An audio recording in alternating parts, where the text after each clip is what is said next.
টানা ৫ দিন ধরে রাজধানী ঢাকা ফাঁকা থাকলেও এখন এই নগরী ফিরতে শুরু করেছে আপন রূপে।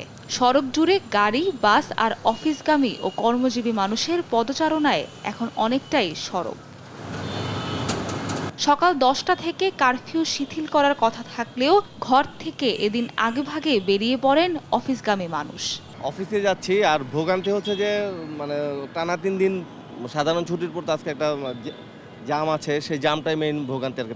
প্লাস ভেহিকেলের একটু প্রবলেম আছে আর কি। ভেহিকেল সবাই তো মানে ভেহিকেল অ্যাভেলেবেল না। না, আমাদের অফিস ট্রান্সপোর্ট ছিল, জ্যামে আটকানোর ফলে আমরা হেঁটে অফিসে যাচ্ছি। এখন মানে অফিস টাইম আমাদের যেটা ছিল 10টা, তো অফিস টাইম আমরা অলরেডি ফেল করে ফেলছি আর কি। এতদিন যারা ঘরবন্দি ছিল তারা সেখান থেকে মুক্তি পাচ্ছে। মানুষ এটা চাচ্ছিল যে এটা সমাধান আসুক, সবাই রাস্তায় পথে চলুক, অফিসে যাক। টানা ৪ দিন কারফিউয়ের পর অফিস আদালত খোলায় ব্যক্তিগত গাড়ির চাপে সড়কে সৃষ্টি হয় তীব্র যানজট। এতে ভোগান্তিতে পড়েন অফিসগামী যাত্রীরা।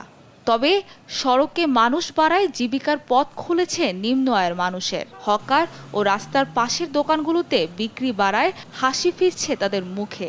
সব স্বাভাবিক হয়ে ঢাকা ফিরবে আগের রূপে, এমন প্রত্যাশা নগরবাসীর।